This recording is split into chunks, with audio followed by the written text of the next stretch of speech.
എല്ലാവർക്കും നമ്മുടെ ഒരു പുതുപുത്തൻ വീഡിയോയിലോട്ട് സ്വാഗതം. അപ്പോൾ ഇന്നത്തെ നമ്മുടെ റെസിപ്പി എന്ന് പറയുന്നത് നോമ്പൊക്കെ തുറക്കുന്ന സമയങ്ങളിലോ അല്ലാന്നുണ്ടെങ്കിൽ വൈകുന്നേരങ്ങളിൽ ചായയുടെ കൂടെയൊക്കെ കഴിക്കാൻ പറ്റിയ നല്ലൊരു ഈവനിങ് സ്നാക്കാണ് കേട്ടോ. 2 മുട്ട വെച്ചിട്ട് വളരെ സിമ്പിളായിട്ട് ചെയ്തെടുക്കാൻ പറ്റിയ ഒരു അടിപൊളി ടീ ടൈം സ്നാക്കാണ്. അപ്പോൾ കണ്ടു നോക്കിയിട്ട് ട്രൈ ചെയ്ത് നോക്കുന്ന സമയത്ത് തീർച്ചയായിട്ടും ഫീഡ്ബാക്ക് അറിയിക്കുക. പിന്നെ കണ്ടുകൊണ്ടിരിക്കുന്ന സമയത്ത് ഈ ഒരു വീഡിയോ ഇഷ്ടപ്പെടുകയാണെന്നുണ്ടെങ്കിൽ താഴെ കാണുന്ന ലൈക്ക് ബട്ടണിൽ ഒന്ന് ക്ലിക്ക് ചെയ്യണേ. പിന്നെ പുതുതായിട്ട് നമ്മുടെ ചാനലിൽ ആരെങ്കിലും കാണുകയാണെന്നുണ്ടെങ്കിൽ താഴെ കാണുന്ന റെഡ് കളറിലെ സബ്സ്ക്രൈബ് ബട്ടണും കൂടി ഒന്ന് പ്രസ് ചെയ്തിട്ട് കൂട്ടത്തിലുള്ള കുഞ്ഞു ബെല്ലൈക്കൺ കൂടി ഇനേബിൾ ചെയ്ത് ഓൾന്ന് തന്നെ ക്ലിക്ക് ചെയ്യാം കേട്ടോ. അപ്പോൾ നമുക്ക് പെട്ടെന്ന് തന്നെ ഈ ഒരു മുട്ട വെച്ചിട്ടുള്ള ഈ ഒരു അടിപൊളി ഈ ഒരു ഈവനിങ് സ്നാക്ക് എങ്ങനെ തയ്യാറാക്കുന്നതെന്ന് ഒന്ന് കണ്ടു നോക്കാം. അപ്പോൾ അതിനായിട്ട് ആദ്യം തന്നെ ഒരു വലിയ ഉരുളക്കിഴങ്ങ് നന്നായിട്ട് കുക്കറിലിട്ടിട്ട് ഒന്ന് വേവിച്ചെടുക്കുക. എന്നിട്ട് അതിൻ്റെ തൊലിയൊക്കെ കളഞ്ഞ് ഇതുപോലെ ചെറിയ ചെറിയ പീസാക്കി എടുക്കുക കേട്ടോ. എന്നിട്ട് അത് ചൂടോട് കൂടി തന്നെ ഇതുപോലുള്ളൊരു വിസ്കോ അല്ലാന്നുണ്ടെങ്കിൽ നമ്മുടെ കയ്യിൽ ഇടിക്കല്ലോ സ്പൂണോ വെച്ചിട്ട് നന്നായിട്ടൊന്ന് ഉടച്ചെടുക്കുക കേട്ടോ. ഉടച്ചെടുക്കുന്ന സമയത്ത് ആ ഒരു ഉരുളക്കിഴങ്ങിൽ ചെറിയ ചെറിയ പീസുണ്ടൊക്കെ ഉണ്ടാവുമല്ലോ, അതൊക്കെ നമുക്ക് എത്രത്തോളം നന്നായിട്ട് ഉടച്ചെടുക്കാൻ വേണ്ടിയിട്ട് പറ്റുമോ അത്രത്തോളം നന്നായിട്ട് ഉടച്ചെടുക്കുക. ഈ ഒരു ഉരുളക്കിഴങ്ങിൻ്റെ പീസൊക്കെ ഉണ്ടായിക്കഴിഞ്ഞാൽ നമുക്കിത് ഷേപ്പ് ചെയ്തെടുക്കാൻ വേണ്ടിയിട്ട് ബുദ്ധിമുട്ടായിരിക്കും. അതുകൊണ്ട് ഈ ഒരു ഉരുളക്കിഴങ്ങ് ഇതുപോലുള്ളൊരു ഇടിക്കലൊക്കെ വെച്ചിട്ട് ഇത് കറക്റ്റ് ഈ ഒരു പരുവത്തിൽ നന്നായിട്ട് പേസ്റ്റ് പോലെ ആകുന്ന പരുവത്തിലൊന്ന് ഉടച്ചെടുക്കാം. ഇനി നമുക്ക് ഈ ഒരു സ്നാക്കിന് ആവശ്യമായിട്ടുള്ള ബാറ്റർ ഒന്ന് റെഡിയാക്കി എടുക്കാം കേട്ടോ. അപ്പോൾ അതിനായിട്ട് ഇതുപോലുള്ളൊരു പാത്രത്തിൽ കറക്റ്റ് ഒരു 2 ടേബിൾ സ്പൂൺ അളവിൽ കടലമാവ് അല്ലാന്നുണ്ടെങ്കിൽ കടലപ്പൊടി നമുക്ക് ഇതിലോട്ട് അങ്ങോട്ട് ചേർത്ത് കൊടുക്കാം. ഇതിലോട്ട് ഒരു 1/2 ടേബിൾ സ്പൂൺ നിറയെ നല്ല എരിവുള്ള മുളക് പൊടിയാണ് കേട്ടോ ഞാൻ ചേർത്ത് കൊടുക്കുന്നത്. അതേപോലെ ഒരു നുള്ളു മഞ്ഞൾപ്പൊടിയും കൂടി നമുക്ക് ഇതിലോട്ട് ചേർത്ത് കൊടുക്കാം. പിന്നെ ഈ ഒരു സ്നാക്ക് കഴിക്കുന്ന സമയത്ത് നല്ലൊരു ഫ്ലേവറിന് ഒന്ന് കടിക്കാനൊക്കെ കിട്ടാൻ വേണ്ടിയിട്ട് ഒരു 1/4 ടേബിൾ സ്പൂൺ അളവിൽ എള്ള്, അതായത് കറുത്ത എള്ളാണ് കേട്ടോ ഞാൻ ചേർത്ത് കൊടുക്കുന്നത്. ഇത് ഓപ്ഷണലാണ്, ഉണ്ടെന്നുണ്ടെങ്കിൽ മാത്രം ചേർത്ത് കൊടുത്താൽ മതി.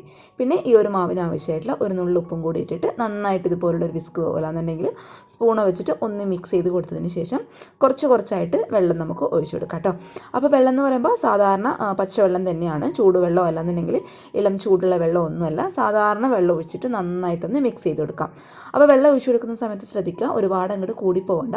കാരണം നമുക്ക് ഈ ഒരു ബാറ്റർ എന്ന് പറയുന്നത് ഇച്ചിരി ഒന്ന് കട്ടിയോട് കൂടിയാണ് വേണ്ടത്. അപ്പോൾ ആവശ്യത്തിന് മാത്രം വെള്ളം ഒഴിച്ചു കൊടുത്തിട്ട് ഒന്ന് കുറച്ചായിട്ടൊന്ന് മിക്സ് ചെയ്തിട്ട് എടുക്കുക കേട്ടോ. ഒരുപാട് വെള്ളമായി കഴിഞ്ഞാൽ പിന്നെ നമ്മൾ ഇതിലോട്ട് കടലമാവ് അല്ലെന്നുണ്ടെങ്കിൽ കടലപ്പൊടി ചേർത്ത് കൊടുക്കേണ്ടതായിട്ട് വരും. അതുകൊണ്ട് കുറച്ചായിട്ട് ഒഴിച്ചു കൊടുത്തിട്ട് ആ ഒരു കടലപ്പൊടിയിൽ ആ ഒരു കട്ടകളൊക്കെ കംപ്ലീറ്റ് ആയിട്ട് ഉടച്ചെടുത്ത് നല്ല സ്മൂത്ത് ആയിട്ടുള്ള ബാറ്റർ റെഡിയാക്കി എടുക്കുക കേട്ടോ. ഈ ഒരു മാവ് ഒരുപാട് അങ്ങോട്ട് ലൂസായി കഴിഞ്ഞാൽ നമ്മളിത് ഡിപ്പ് ചെയ്തിട്ട് എണ്ണയിലോട്ട് ഇടുന്ന സമയത്ത് ഈ ഒരു മാവ് എല്ലാം കൂടി അങ്ങോട്ട് ഒലിച്ചു പോകും. അതുകൊണ്ട് ഇച്ചിരി കട്ടിയോട് കൂടി ഇത് കറക്റ്റ് ഈ ഒരു പരുവത്തിൽ ആക്കിയെടുക്കാം.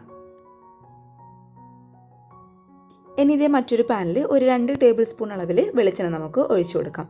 ആ ഒരു വെളിച്ചെണ്ണ നന്നായിട്ടൊന്ന് ചൂടാവുന്ന സമയത്ത് തീ ഏറ്റവും ലോ ഫ്ലെയിമിലോട്ട് മാറ്റി കൊടുക്കുക കേട്ടോ. എന്നിട്ട് നമ്മളിതിലോട്ട് ഒരു 1/4 ടീസ്പൂൺ അളവിൽ മഞ്ഞൾപ്പൊടി നമുക്ക് ചേർത്ത് കൊടുക്കാം. അതേപോലെ ഒരു 3/4 ടീസ്പൂൺ അളവിൽ നല്ല എരിവുള്ള മുളക് പൊടിയാണ് കേട്ടോ ചേർത്ത് കൊടുക്കുന്നത്. പിന്നെ ഒരു 1/4 ടീസ്പൂൺ അളവിൽ ഗരം മസാല ചേർത്ത് കൊടുക്കാം. അതേപോലെ 1 ടീസ്പൂൺ അളവിൽ കുരുമുളക് പൊടിയും കൂടി നമുക്ക് ചേർത്ത് കൊടുക്കാം. പിന്നെ നമ്മളിതിലോട്ട് നല്ലൊരു ഫ്ലേവറിന് വേണ്ടി ചേർത്ത് കൊടുക്കുന്നത് 1/2 ടീസ്പൂൺ അളവിൽ ചിക്കൻ മസാലയാണ് കേട്ടോ.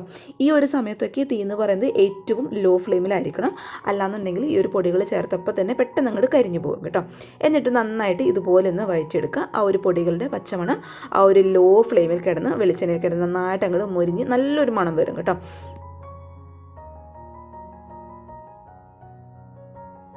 ഇതുപോലെ പൊടികളുടെ പച്ചമണമൊക്കെ ഒന്ന് നന്നായിട്ട് മാറി വരുന്ന സമയത്ത് നമ്മൾ നേരത്തെ ഇടിക്കലൊക്കെ വെച്ചിട്ട് ഇടിച്ചെടുത്തിട്ടുള്ള ആ ഒരു വേവിച്ചെടുത്തിട്ടുള്ള ഉരുളക്കിഴങ്ങ് നമുക്ക് ഇതിലോട്ട് ചേർത്ത് കൊടുക്കാം. ഇനി ഈ ഒരു ഉരുളക്കിഴങ്ങിന് ആവശ്യമായിട്ടുള്ള ഒരു നുള്ളു ഉപ്പും കൂടി ചേർത്ത് കൊടുക്കാം കേട്ടോ. ഉപ്പിടുന്ന സമയത്ത് ശ്രദ്ധിക്കുക, ഒരുപാട് അങ്ങോട്ട് കൂടി പോകണ്ട, ഈ ഒരു അളവിൽ മാത്രം ചേർത്ത് കൊടുത്താൽ മതി. എന്നിട്ട് നന്നായിട്ട് നമ്മൾ നേരത്തെ ഇട്ട് വെച്ചിട്ടുള്ള ഒരു പൊടികളുമായിട്ട് നന്നായിട്ടൊന്ന് മിക്സ് ചെയ്തിട്ട് എടുക്കാം കേട്ടോ.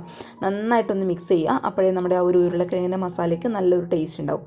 ആ ഒരു പൊടികളൊക്കെ കംപ്ലീറ്റ് ആയിട്ട് ഇതിലോട്ട് അങ്ങോട്ട് പിടിക്കുന്ന വിധത്തിൽ നന്നായിട്ട് ഇതുപോലെ ഒന്ന് മിക്സ് ചെയ്തിട്ട് നമുക്ക് തീ അങ്ങോട്ട് ഓഫ് ചെയ്ത് ഇതൊന്ന് ചൂടാറാൻ വേണ്ടിയിട്ട് അങ്ങ് മാറ്റി വയ്ക്കാം.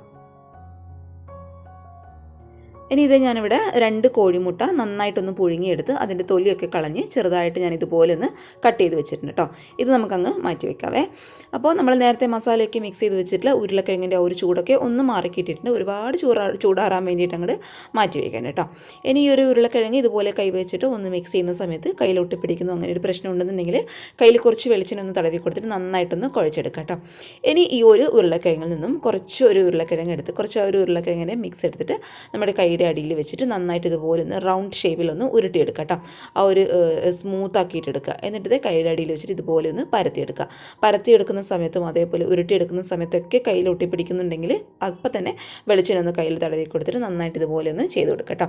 എന്നിട്ട് നമ്മൾ കട്ട് ചെയ്ത് വെച്ചിട്ടുള്ള ഒരു മുട്ട ഇതിൻ്റെ മുകളിലോട്ടായിട്ട് വെച്ച് കൊടുത്തിട്ട് പതുക്കെ ഒന്ന് ഇതുപോലെ ഒന്ന് ഉരുട്ടിയെടുക്കുക കേട്ടോ. ആ ഒരു മുട്ട ഒന്ന് കവറാവുന്ന രീതിയിൽ വേണം നമ്മളിത് ഉരുട്ടിയെടുക്കാൻ വേണ്ടിയിട്ട്. കറക്റ്റ് ഈ ഒരു രീതിയിൽ ചെയ്ത് കൊടുത്താൽ മതി.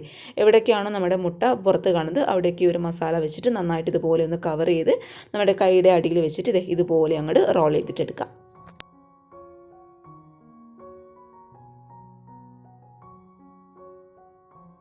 ഇനി ഇത് നേരെ നമ്മൾ നേരത്തെ റെഡിയാക്കി വെച്ചിട്ടുള്ള ആ ഒരു കടലമാവിലോട്ട് നന്നായിട്ട് ഇതുപോലെ ഒന്ന് ഡിപ്പ് ചെയ്തിട്ട് കൊടുക്കുക കേട്ടോ. ആ ഒരു ഉരുളക്കിഴങ്ങ് നന്നായിട്ട് ഈ ഒരു മാവ് വെച്ചിട്ട് ഒന്ന് കോട്ട് ചെയ്തിട്ട് എടുക്കുക. അപ്പോൾ ഈ ഒരു സമയത്താണ് ഞാൻ പറഞ്ഞത് ഈ ഒരു കടലമാവ് എന്ന് പറയുന്നത് ഒരുപാട് അങ്ങോട്ട് ലൂസായി പോകാൻ പാടില്ല. അതൊന്നും അങ്ങോട്ട് അവിടെ പിടിച്ചിരിക്കണം. അപ്പോഴേ കറക്റ്റായിട്ട് ആ ഒരു കടലമാവ് അങ്ങനെ പിടിച്ചിരിക്കും കേട്ടോ. കുറച്ചൊന്ന് കട്ടിയായിരിക്കണം.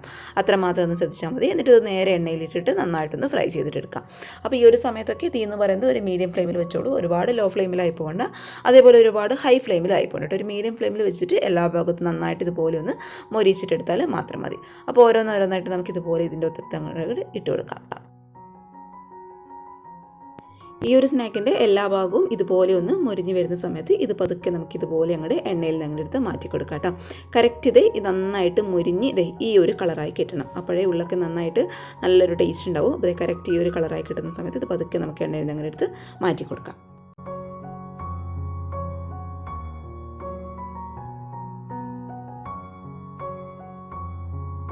അപ്പോൾ ഇതേ നമ്മുടെ നല്ല ചൂടോടുകൂടിയില്ല നമ്മൾ ടീ ടൈം സ്നാക്ക് ഇവിടെ റെഡി ആയിട്ടുണ്ട് കേട്ടോ. ഉള്ളിൽ ആ ഒരു മുട്ടയുടെ ഫില്ലിങ്സും പുറമേ ആ ഒരു എന്താ പറയുക കടലമാവിൻ്റെ ആ ഒരു കോട്ടിംഗ് ഒക്കെ കൊടുക്കുന്നതുകൊണ്ട് നല്ല ടേസ്റ്റുള്ള ഒരു അടിപൊളി ടീ ടൈം സ്നാക്കാണ് കേട്ടോ. ഇതിപ്പോൾ അവസാനം ആ ഒരു ഉരുളക്കിഴങ്ങിൻ്റെ മാവ് എത്താത്തത് കാരണം ആ ഒരു മുട്ട നേരിട്ട് ഞാൻ കടലമാവിൽ ഇട്ടിട്ട് ഒന്ന് ഫ്രൈ ചെയ്തെടുത്തിട്ടാണ് കുഞ്ഞു കുഞ്ഞു ഇട്ടിട്ടുള്ളത്. അപ്പോൾ ചെറുതായിട്ട് ഞാനിവിടെ ഒന്ന് കട്ട് ചെയ്തിട്ട് കാണിച്ചു തരാം. അപ്പോൾ നല്ല ചൂടുണ്ട്. നല്ല ചൂടോടുകൂടി നമ്മുടെ ചായയുടെ കൂടെയൊക്കെ കഴിക്കാൻ പറ്റിയ ഒരു അടിപൊളി ടീ ടൈം സ്നാക്കാണ്. അപ്പോൾ നോമ്പിന് എല്ലാവരും ഒന്ന് തയ്യാറാക്കി നോക്കുക. ഈ ഒരു റെസിപ്പി ഇഷ്ടപ്പെട്ടാൽ തീർച്ചയായിട്ടും ഒന്ന് ട്രൈ ചെയ്ത് നോക്കണേ. ട്രൈ ചെയ്ത് നോക്കുന്ന സമയത്ത് നിങ്ങളുടെ അഭിപ്രായങ്ങൾ മറക്കാതെ വന്ന് കമൻറ്റ് ബോക്സിൽ അറിയിക്കുക കേട്ടോ. നമ്മുടെ ഈ ഒരു വീഡിയോ ഇഷ്ടപ്പെട്ടാൽ ലൈക്ക് ചെയ്യേണ്ട കാര്യവും മറന്നു പോകരുത്. പുതുതായിട്ട് നമ്മുടെ ചാനൽ ആരെങ്കിലും കാണുകയാണെന്നുണ്ടെങ്കിൽ തൊട്ട് താഴെയുള്ള റെഡ് കളറിലെ സബ്സ്ക്രൈബ് ബട്ടണും കൂടി ഒന്ന് പ്രസ് ചെയ്തിട്ട് കൂട്ടത്തിലുള്ള കുഞ്ഞു ബെല്ലൈക്കണും കൂടി എനേബിൾ ചെയ്ത് ഓൾന്ന് തന്നെ ക്ലിക്ക് ചെയ്യുക കേട്ടോ. അങ്ങനെയാവുന്ന സമയത്ത് ഞാനിടുന്ന വീഡിയോസിൻ്റെ നോട്ടിഫിക്കേഷൻ നിങ്ങൾക്ക് വേഗം തന്നെ വരുള്ളൂ കേട്ടോ. പിന്നെ ഈ ഒരു വീഡിയോ ഇഷ്ടപ്പെട്ടാൽ നിങ്ങളുടെ ഫാമിലിയും ഫ്രണ്ട്സൊക്കെ ആയിട്ട് വീഡിയോ ഒന്ന് ഷെയറും കൂടി ചെയ്ത് കൊടുക്കുക. അപ്പോൾ നാളെ നല്ലൊരു വീഡിയോ ആയിട്ട് കാണും വരെ താങ്ക് യു ഫോർ വാച്ചിങ് സിംനാസ് ഫുഡ് വേൾഡ്. ബൈ.